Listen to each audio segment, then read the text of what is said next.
Halo Sobat Info Guru Update.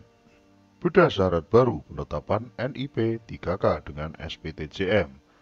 Hal ini adalah persyaratan baru untuk pengajuan penetapan NIP 3K dengan menggunakan SPTJM yang terbit di tanggal 14 Februari tahun 2022.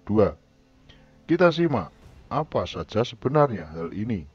Baru-baru ini BKN merilis surat edaran terbaru mengenai SPTJM yang mana menyatakan persyaratan khusus untuk guru yang ingin usul NIPPPK.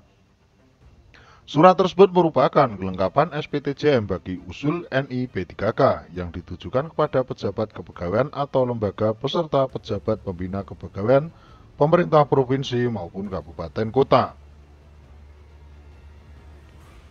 Adapun terbitnya menjelaskan tentang daerah dari masing-masing guru memberikan SPTJM terkait data-data yang diusulkan untuk penetapan NIP3K.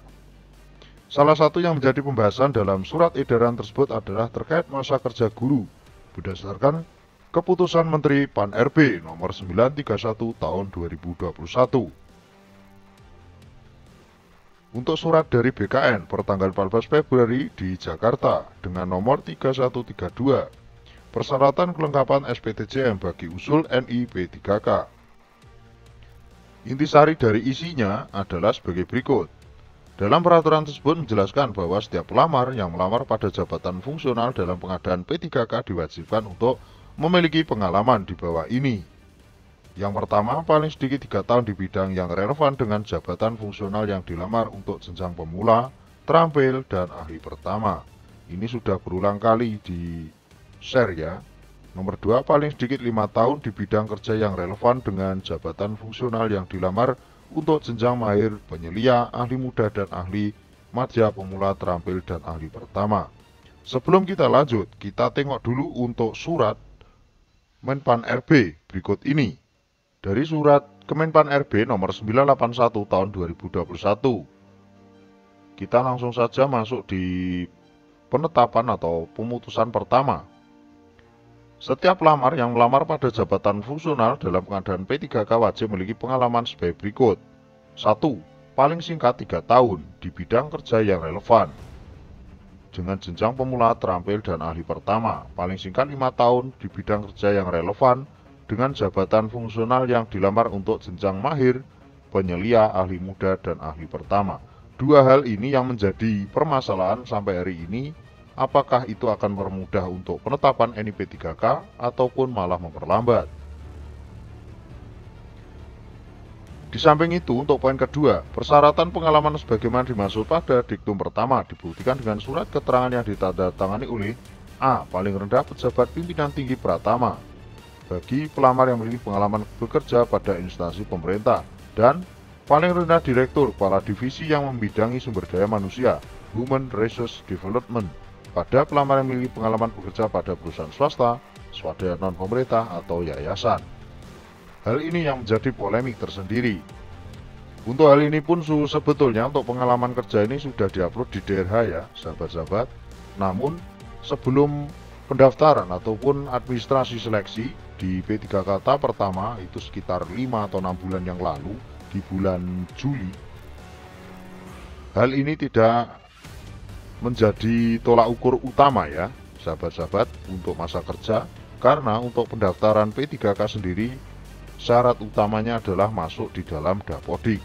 Dan berdasarkan ketentuan tersebut, maka instansi harus bertanggung jawab terhadap kebenaran, kelengkapan administrasi, dan persyaratan masa kerja pelamar pada saat dilakukan tahapan seleksi administrasi.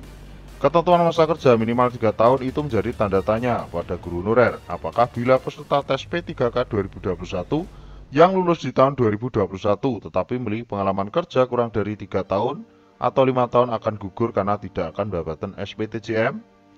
Hal ini yang masih menjadi proses ya sampai hari ini, dan sampai hari ini pun untuk BKD yang tergabung jadi PPK sebagai pengusul penetapan NIP3K dan sebagai penandatangan SPTJM yang diserahkan ke BKN itu sampai hari ini masih dalam proses. Bagaimana kabar selanjutnya? Kita tunggu proses yang berjalan sampai hari ini. Namun perlu diketahui, dalam hal ini dapat dilihat juga surat edaran dari Kemendikbud mengenai seleksi P3K guru tahun 2021 yang diterbitkan tanggal 31 Mei tahun 2021 lalu, di mana dalam surat tersebut pada intinya terkait tentang persyaratan pelamar yang harus dipenuhi oleh CASN P3K Guru tahun 2021 diantaranya. Yang pertama, tenaga honorer XK2 yang terdata di BKN. Yang kedua, guru honorer yang mengajar di sekolah negeri di bawah kewenangan pemerintah daerah dan terdaftar sebagai guru di Dapodik Kemendikbudristek. Yang ketiga, guru bukan ASN yang mengajar di sekolah swasta dan terdaftar sebagai guru di Dapodik Kemendikbudristek. Yang keempat, lulusan pendidikan profesi guru yang belum jadi guru dan terdaftar di database lulusan pendidikan profesi guru Kemendikbudristek. Dalam hal ini perlu digarisbawahi juga untuk sahabat-sahabat, kenapa untuk poin 4 ya. Poin 4 ini PPG yang tidak pernah mengajar pun bisa mendaftar P3K, padahal di sana P3K ada aturan yaitu 3 dan 5 tahun minimal masa kerja. Di sini ada tumpang tindih antara kejelasan aturan mana yang akan dipakai oleh BKN ataupun PPK yang akan menentukan nasib sahabat-sahabat yang sudah lulus P3K tahap pertama dan tahap kedua. Kita lanjut. Di sisi lain dari laman guru ppk.kemendikbud.go.id pada bagian kebijakan afirmasi dalam seleksi guru P3K juga menjelaskan mengenai masa kerja batas 5 tahun itu merupakan sebagai persyaratan untuk guru honorer bisa mendapatkan afirmasi. Pada bagian tersebut jelas diperlihatkan di poin usia dan guru honorer THK 2, di mana untuk guru yang memiliki usia di atas 35 tahun mendapat afirmasi sebanyak 15%. Berlaku untuk peserta di atas 35 tahun dan berstatus aktif sebagai guru selama tahun terakhir. Dengan catatan selama tahun terakhir. Begitu juga dengan afirmasi guru honorer THK 2 sebesar 10%. Peserta terdaftar di database THK 2 dan berstatus aktif sebagai guru selama 3 tahun terakhir.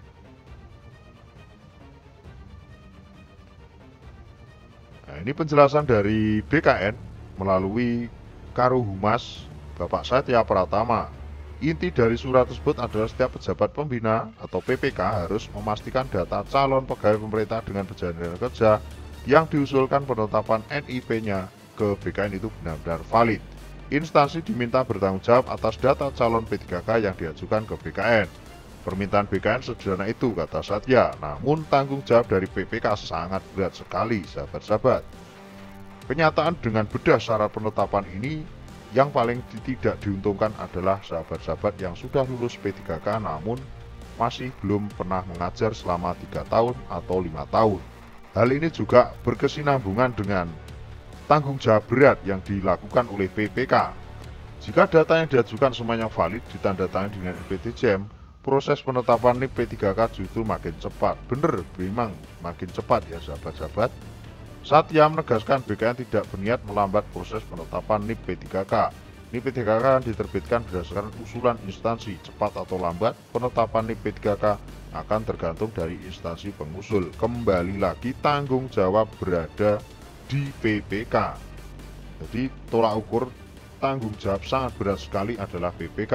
Di sisi lain harus bisa memberikan kenyamanan maupun kesejahteraan kepada guru honorer yang sudah lulus P3K, namun di sisi lain dia harus mempertanggungjawabkan data-data honorer tersebut di wilayahnya kepada BKN. Jadi inti dari video kali ini untuk bedah syarat baru penetapan NIP P3K dengan SPTJM ini, pertama adalah beban berat pada PPK, yang kedua itu berada pada sahabat-sahabat P3K yang belum mengabdi selama kurang dari 3 atau 5 tahun. Bagaimana dengan nasib yang belum sampai 3 tahun? Kita tunggu proses negosiasi antara PPK dengan BKN. Mudah-mudahan segera terlaksana dan semuanya bisa terakomodir sesuai dengan harapan kita semuanya. Selalu pantau terus di info guru update. See you next time.